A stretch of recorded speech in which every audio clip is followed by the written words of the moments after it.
Kaiju number 8 के बिल्कुल episode पर आप सभी का हार्दिक स्वागत है। तो आज हम लोग बात करने वाले हैं काइजू नंबर 8 के एपिसोड नंबर 2 के बारे में। तो पिछले एपिसोड के आखिर में जाकर हमें देखने मिलता है कि काफका के बॉडी के अंदर एक छोटा सा काइजू घुस जाता है और काफका खुद एक काइजू बन जाता है। तब यहाँ पर हॉस्पिटल में रहने वाला एक बुरा आदमी काफका को काइजू फॉर्म में देख लेता है और वो तुरंत डिफेंस फोर्स को कॉल लगाता है। काफका को यहाँ पर कुछ भी समझ नहीं आ रहा था कि आखिरकार उसके साथ क्या चल रहा है। वो बार बार यहाँ पर इचिकावा को यकीन दिलाने लगता है कि वो काफका ही है। काफका यहाँ पर पूरे रूम पे उथल पुथल मचा देता है। काफका कहता है मेरे चेहरे पे तो देखो, कहीं ना कहीं मेरा निशान तो जरूर से होगा। लेकिन यहाँ पर इचिकावा कहता है नहीं, ऐसा बिल्कुल भी नहीं है। काफका इसके बाद कहता है क्या इसका मतलब मैं एक काइजू बन चुका हूँ? काफका यहाँ पर आगे क्या करे उसको कुछ भी समझ नहीं आ रहा था। ऊपर से यहाँ पर डिफेंस फोर्स भी बहुत ही जल्दी पहुँचने वाला था। तब यहाँ पर अचानक से हॉस्पिटल के स्टाफ्स को काफका के रूम से आवाजें सुनाई देता है। वो लोग यहाँ पर काफका के रूम की तरफ आ ही रहे थे। अभी काफका के पास यहाँ पर भागने के अलावा और कोई चारा नहीं था। काफका यहाँ पर रूम के खिड़की को तोड़ डालता है, लेकिन रूम के खिड़की के साथ साथ वो दीवार को भी तोड़ डालता है। दीवार तोड़ने के बाद यहाँ पर काफका ऊपर से जंप मार देता है और काफका के साथ साथ इचिकावा भी यहाँ पर जंप मार देता है। पूरा शहर में यहाँ पर अनाउंस कर दिया जाता है कि एक छोटा काइजू अपेयर हुआ है। काफका और इचिकावा यहाँ पर रास्ते से भाग रहे थे। इचिकावा यहाँ पर जब दौड़ते दौड़ते पीछे मुड़ता है, वो देखते हैं कि काफका एक ऑक्टोपस की तरह दौड़ रहा है। इचिकावा कहता है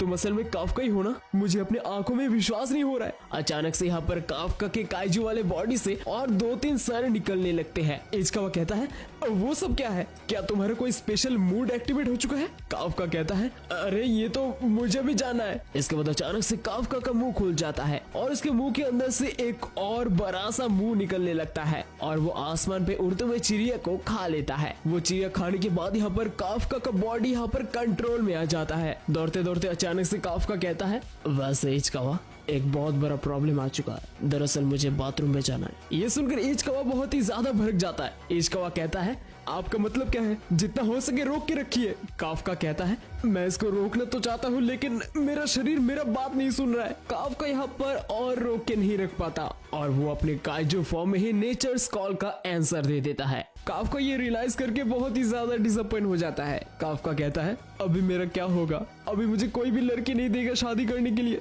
काफका यहाँ पर इचिकावा को अपने कंधे पे उठाकर इसके बारे में ही सोचने लगता है। लेकिन इसके बाद काफका सीरियसली कहता है लेकिन इचिकावा अभी आगे जाकर मेरा क्या होगा? एक मिनट, मेरे ख्याल से मैं डिफेंस फोर्स में एक बार फिर से ट्राई मार सकता हूँ। लेकिन यहाँ पर इचिकावा सरासर मना कर देता है। इचिकावा कहता है अगर आप अपनी इस हालत में टेस्ट लेने जाएंगे तो वो लोग आपको सरासर मार देंगे। लेकिन यहाँ पर काफका मन ही मन सोचता है क्या इसका मतलब मैं कभी भी डिफेंस फोर्स को नहीं ज्वाइन कर पाऊंगा? इसके बाद वो दोनों एक बार फिर से भागने लगते हैं, लेकिन भागते वक्त अचानक से काफका को कुछ सेंस होता है। काफका यहाँ पर आसपास और एक काइजू को सेंस करता है। इचिकावा यहाँ पर पूछता है कि क्या हुआ है। इसके बाद काफका कहते हैं कि आसपास कोई काइजू है। काफका के पास यहाँ पर काइजू सेंस करने का एबिलिटी है। ये जानकर इचिकावा काफी ज्यादा शॉक हो जाता है। इसके बाद हमें वहाँ पर ले जाया जाता है जहाँ पर काइजू अपेयर हुआ था। हमें यहाँ पर एक छोटी सी लड़की देखने मिलती है जो बहुत ही जोर जोर से रो रही थी। हमें देखने मिलता है उस लड़की की मम्मी यहाँ पर बहुत सारी चीजों के नीचे दबी पड़ी हुई थी। उस लड़की की मम्मी यहाँ पर अपने बच्चे को वहाँ से भागने के लिए कहती है। दूसरी तरफ वो काइजू उस लड़की के बिल्कुल पीछे था। उसकी मम्मी अपनी बेटी को बार बार वहाँ से भागने के लिए बोलती है। वो काइजू जब यहाँ पर उस लड़की को पकड़ने जा ही रहा था तभी वहाँ पर अपना काफका आ जाता है और काफका यहाँ पर एक बहुत ही जोर का पंच मारता है और एक ही पंच से उस काइजू का नाम और निशान मिट जाता है। काफका यहाँ पर अपना पावर देखकर खुद भी बहुत ही ज्यादा सरप्राइज था। इसके बाद काफका उस बच्ची को पूछता है अरे हाँ तुम ठीक हो ना?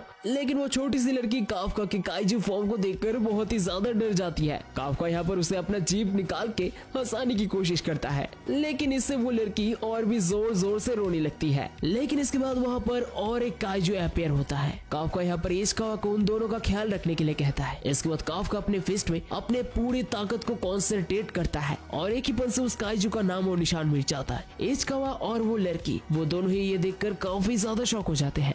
काफका अपने इस नए पावर को रियलाइज करके कहता है सच में मैं अभी एक ऐसा कुछ बन चुका हूँ जो कोई नॉर्मल इंसान नहीं कर सकता। ठीक है चलो तुम्हारे मम्मी को हॉस्पिटल लेकर जाया जाए। वो छोटी सी बच्ची अभी भी काफका से डरी हुई थी। काफका उसके पास जाकर कहता है ये भैया तुम्हें और तुम्हारी माँ को हॉस्पिटल लेकर जाएगा जहाँ पर तुम सेफ रहोगी, तो अपने आप का ख्याल रखना और मैं यहाँ से चला जाऊंगा, इसके बारे में चिंता मत करना। काफका वहाँ से जाने लगता है, लेकिन तभी वो लड़की काफका को बुलाती है और कहती है मिस्टर काइजू आपका बहुत बहुत शुक्रिया। ये बात सुनने के बाद यहाँ पर काफका को एक बार फिर से मीना की याद आ जाती है, क्योंकि काफका ने मीना से प्रॉमिस किया था कि वो दोनों कभी एक साथ मिलकर काइजू के साथ लड़ेंगे। इसके बाद काफका कहता है, अभी मुझे याद आया, मैंने उसे प्रॉमिस किया था कि मैं उसके साथ खड़ा रहूंगा। इसके बाद हमें सीधे 3 महीने का टाइम स्किप देखते मिलता है। काफका के नए काइजू फॉर्म को यहाँ पर नाम मिलता है काइजू नंबर 8। न्यूज पे अभी भी काइजू नंबर 8 के बारे में ही खबर चल रहा था। अभी तक काइजू नंबर 8 के बारे में किसी को भी कुछ भी पता नहीं चला था। हमें इसके बाद काफका के स्क्वाड के पास ले जाया जाता है जो इस न्यूज के बारे में देख रहे थे। इश्कावा यहाँ पर कहता है, करीब 3 महीने हो चुके हैं जब मेरे सीनियर कानून काइजू में बदल गए। डिफेंस फोर्स अभी भी उनके पीछे लगे हुए हैं। इश्कावा यहाँ पर अपना शिफ्ट खत्म करके जैसे जा ही रहा था तभी यहाँ पर उनका बॉस एक लेटर देते हैं और कहता है, अरे हाँ वैसे इश्कावा, ये तुम्हारे और काफका के लिए आया है। तुम दोनों को डिफेंस फोर्स में एक्सेप्ट कर लिया गया है। ये सुनकर यहाँ पर इश्कावा काफी ज्यादा एक्साइटेड हो जाता है और वो लेटर लेकर काफका को ये खबर देने के लिए चला जाता है। हमें यहाँ पर देखने मिलते कि भरी दोपहर में काफका अपने हाफ काइजू फॉर्म में सुनसान रास्ते पे काइजू के ऊपर बैठ के लंच खा रहा है। ये न्यूज सुनकर यहाँ पर काफका बहुत ही ज्यादा सरप्राइज हो जाता है। इसके बाद इश्कावा कहता है, ऐसे भरी दोपहर में आप अपने काइजू फॉर्म में क्या कर रहे हैं? काफका जब ये रियलाइज करता है वो कहता है, अबे यार, जब भी मेरा नजर हटता है ये फिर से आ जाता है। इसके बाद काफका अपने फेस को नॉर्मल कर देता है लेकिन उसका थोबड़ा पूरी तरीके से ठीक नहीं होता और इश्कावा काफका के ऊपर चिल्लाने लगता है। इसके बाद इश्कावा काफका को वो लेटर देता है लेकिन यहाँ पर इश्कावा एक्साइटेड नहीं था, जिसे देखने के बाद यहाँ पर काफका कहता है, वैसे तुम्हें क्या हो गया? तुम्हें तो और भी ज्यादा एक्साइटेड होना चाहिए था। लेकिन यहाँ पर इश्कावा कहता है, दरअसल मैं सेकंड स्टेज में जाकर ही हर बार फेल हुआ हूँ। वैसे आप क्या करने वाले हैं? क्या आप अपनी इस बॉडी के साथ एग्जाम ले पाएंगे? अगर ऑफिसर्स को पता चल गया कि आप एक काइजू है तो वो लोग आपको मार देंगे। लेकिन यहाँ पर काफका कहता है, लेकिन फिर भी मैं इस एग्जाम को जरूर दूंगा। इन 3 महीनों में मैंने बहुत सारी चीजों को देखा है लेकिन अभी भी मैं पूरी तरीके से नॉर्मल नहीं बन पाता हूँ। अभी मैं 32 साल का हो चुका हूँ और ये मेरा आखिरी मौका होने वाला है। इसे सुनने के बाद यहाँ पर इश्कावा कहता है, लेकिन मैं भी पीछे नहीं झुकूंगा, यानी कि हम दोनों एक दूसरे का राइवल होंगे। लेकिन इसके बाद एक बार फिर से काफका अपने काइजू फॉर्म में आ जाता है, जिसे देखने के बाद यहाँ पर इश्कावा और भी ज्यादा गुस्सा हो जाता है। इश्कावा कहता है, मुझे पता ही था कि ऐसा कुछ होने वाला है। लेकिन यहाँ पर काफका कहता है,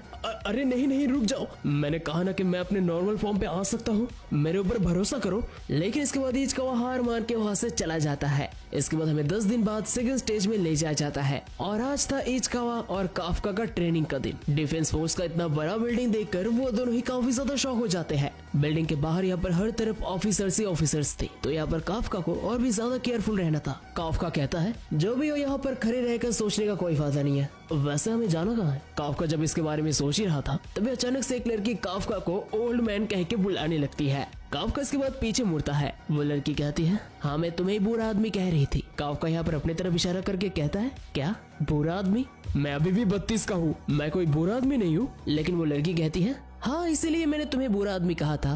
तुम लोगों का गाड़ी मेरे पार्किंग के जगह में है तो अपनी गाड़ी को जल्द से जल्द रास्ते से हटाओ। लेकिन यहाँ पर काफका कहता है, यहाँ पर आसपास बहुत सारे पार्किंग के जगह है, अपने कार को किसी और जगह पार्क करो। लेकिन इसके बाद वो लड़की कहती है, 5 मेरा लकी नंबर है और मैं वहाँ पर ही पार्क करूंगी। हमें देखने मिलते हैं यहाँ पर काफका ने अपनी गाड़ी को 55 नंबर पे पार्क किया था। काफका इसको सुनकर कहता है, क्या लकी नंबर? लगता है तुम्हारे इस बड़े भाई को तुम्हें कुछ सिखाना ही होगा। लेकिन तभी वो लड़की अपने कपड़े खोलने लगती है। काफका यहाँ पर शर्म के मारे अपना मुंह छुपा लेता है। लेकिन हमें देखने मिलते उस लड़की ने अपने ड्रेस के नीचे सूट पहन के रखा था और ये कोई आम सूट नहीं था, ये डिफेंस फोर्स का ही सूट था। वो लड़की यहाँ पर अपने एक हाथ से काफका की गाड़ी को उठा लेती है और उसे उस पार्किंग से दूर हटा देती है, जिसे देखने के बाद यहाँ पर वो दोनों ही काफी ज्यादा शॉक हो जाते हैं। इसको यहाँ पर पूछता है, आखिरकार कौन हो तुम? इसके बाद वो लड़की कहती है, मैं एग्जामिन नंबर 2016 हूँ और मेरा नाम है शिनोमिया किकोरू। मेरा हॉबी है काइजू को मारना। ये सुनकर यहाँ पर काफका और इश्कावा वो दोनों ही काफी ज्यादा शॉक हो जाते हैं। लेकिन तभी वो लड़की काफका के पास जाकर काफका को सूंघने लगती है और कहती है, क्या ये सिर्फ मुझे लगता है या फिर तुम्हारे शरीर से काइजू का बदबू आ रहा है? ये सुनकर यहाँ पर काफका थोड़ा घबरा जाता है। And that's it for the kaiju number 8 episode number 2। तो एपिसोड नंबर 2 तुम्हें कैसे लगा सब मेरे को ऑब्वियसली कमेंट करके बताओ। एंड वीडियो को लाइक करो, चैनल पर नए तो चैनल को सब्सक्राइब करो। तो बस मत के साथ, तब तक के लिए बाय बाय।